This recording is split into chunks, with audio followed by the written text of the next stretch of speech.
Hey everybody, quick little review I figured I decided to do today because I wasn't expecting to get him until Wednesday, and so far I haven't seen anybody reviewing him yet. But Chase D'Lo Brown. I've already taken the chest protector off. I switched the hands. I was gonna switch the boots to kick pads. I even got a AJ Styles with black kick pads, and I realized that it's not the right peg holes. These small boots would not, or the kick pads would not go on this smoothly because there's just too much different size difference. You have to like chop down into it. And I'm not about to modify it that much or risk damaging this one. I acquired this one through the Bay. It was obviously he's released over in the UK right now, and I decided instead of waiting for Target because I'm just so busy working nowadays to get this one and really impressed with it. I love the detail. You got the D with the blue accents and the little design. I know mostly he wrestled with purple, like a kind of like a lighter purple. But I know he did wrestle once in a while with blue. In fact, I know when I played WrestleMania 2000 back in the day, I would actually make a light blue attire because light blue is my favorite color, and I thought the D'Lo attire at the time was just awesome. I like D'Lo Brown. Um, I thought he was going to go places. I mean, he was the first Euro Continental Champion. So when Mattel produced this, at first I know they showed the Nation one. I was like, oh, not another Nation one again. Like, I understand it's a look of a faction, but I was like, where's a solo run D'Lo Brown? I've been on the wrestling fig board, which I'm back. Um, I've been countless times trying to, go, hey, how about a pull for a singles guy like Test or Lance Storm or D'Lo Brown since we had him at one time as well. And lo and behold, Legends 19 D'Lo Brown. Again, I'm not like the other reviewers and whatnot. I'm not gonna sit there and start twisting them and bending them, but I will say, looks like he has ratchet joints, not ball joints. It is definitely just basically a mod or a upgraded version from his previous figure, which was I think like Elite 40 something. I mean 41, 42. Um, Basically they've added the double jointed arms right there. You can see the double jointed arm. Still good in the hand. Everything was pretty good. I know that when I put the other, I tried to put two closed fists on him. This one came out fine. This one was like wobbly, so I switched it over to the semi mic holding hand, which is fine. I mean, they don't throw punches with both hands all the time. Usually, I remember D'Lo having like more like an arch back punch to him. So, still great though. It can do a great looking sky high. Let's demonstrate that with X Pac here, my European shelf division here. So the idea just goes up, and then you bring him down.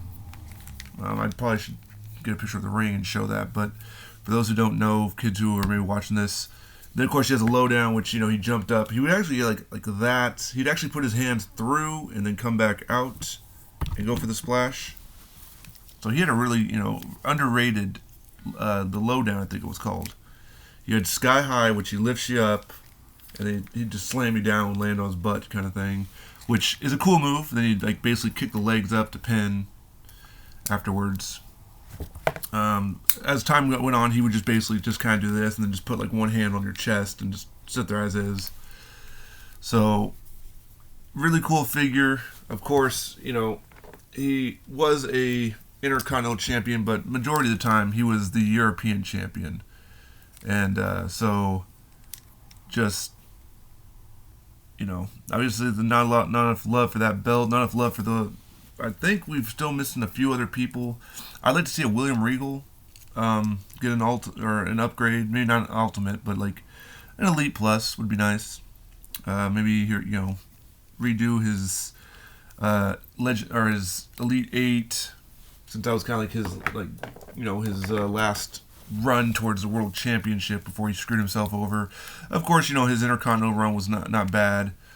The European, of course, would be ideal.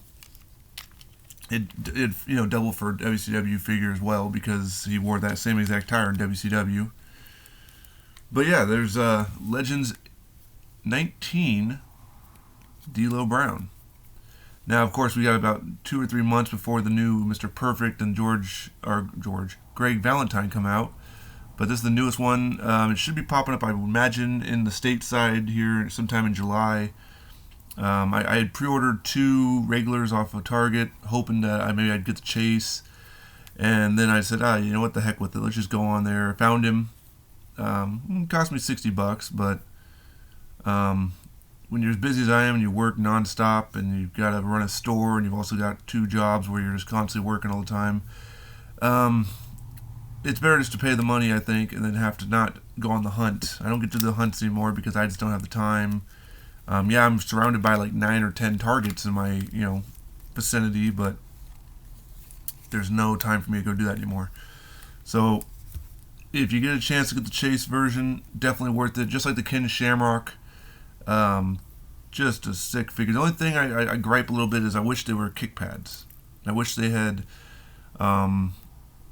kick pads like this size. I think would be good. The AJ Styles one, like I said, the peg holes are too big. It won't fit properly. As I was about to try to Frankenstein this last night, I realized, oh yeah, they're just way not. They're just incompatible. Looking at you can see here from the X-Pac to his boots, you can see the small size difference. I mean, you can see comparison. It's just a little too big.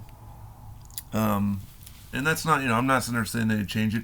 I mean, I guess I could maybe look for someone like Johnny Gargano syndrome type kick pads. Like I was looking at Nash Carter even, and because he's got the same thing going, but it's still the same. It's so maybe they'll make a smaller kick pad mold one day, and I can modify them a little bit. But otherwise, it's really not noticeable.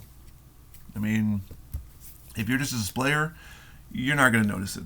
You're not going to notice it from afar. If you're an accurate attire junkie or something like that, then yeah, it's going to bug you because he did have kick pads. He had kick pads in the WrestleMania 2000 game. He had kick pads in SmackDown 1. 2, he wasn't. He was wearing the lowdown stuff by then, or the silver and black track pants.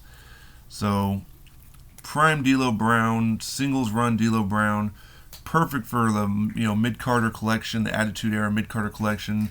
Great to display with the Intercontinental title and the European title. He would not be accurate in a recreated WrestleMania or Royal Rumble 2000 video because he doesn't have that little chest decal right there, and plus he was in white. But just a great figure. Likeness, I think so. It's a young D'Lo Brown. He had a very unique look to him. I would say pick this one up. I don't see them releasing another one anytime soon. Maybe a basic one day, but then again, basics are just kind of like now maybe one new person and then just like 4 repaints of other people. Only like the top sellers really. So if you really want to build that collection, it looks like what they're doing with Mattel in the Elite line is that's where you're going to keep building your people. Basics, of course, will have first time in line person that's maybe not as popular that gets popular. I think there's supposed to be LA Knight coming out in that wave, but and of course he has a chest protector. I took the chest protector off because at one point during his solo run he stopped using the chest protector, but it's still very iconic. It doesn't look very good with this figure, I felt like, because he wore the chest protector when he's more with the nation look. But once he was solo and he took it off and whatnot, plus it hides away the nice blue accent. Yes, the blue is darker on the top than it is on the decal, but that's okay, because you want that D'Lo decal down there to really pop, and it pops. You can see that more than so, and you can see faint. Plus the top kind of also matches the top half, but really it's a good looking figure. It doesn't really it's not abstract. It's not what do you call it? It doesn't take away, I feel like, from both sides. Like it's good because you see the decal, you see the logo and whatnot really strong. Very nicely painted too. Like mine has no chips. They'll vary depending on factory. Anyway, if you're wondering about a D'Lo Brown Chase figure, there he is. And again, he sits sits pretty good. I mean, there's X-Pac. They weren't the tallest guys. He wasn't super massive, but move wise, he can do his little power bomb thing there. if Mattel is ever watching this or anybody's ever watching this, I think the one person I would hope they would get for to go along with this is Draws. Not because I want to recreate the horrible accident. I know he just passed recently, and I think it'd be cool to have a Draws figure. I think he's very toyetic. I think he would have done some more in the Attitude Era if it hadn't been for the accident. I know that according to D'Lo Brown, when that accident happened, it kind of shook him up as far as like being a obviously it was no longer deemed safe. I mean, it wasn't it was an accident, but at the same time it shook his confidence in his ability to be doing stuff. I know he stopped pretty much doing that running powerbomb for the most part. He did it a few more times, but I think at one point he got rid of that entirely. Anyway, when it comes to target side, look and hunt for the chase. That's just my opinion. But you can only just get the Nation version if you just want to keep remember as a Nation. But solo run D'Lo Brown, mid Carter, the peak of his career.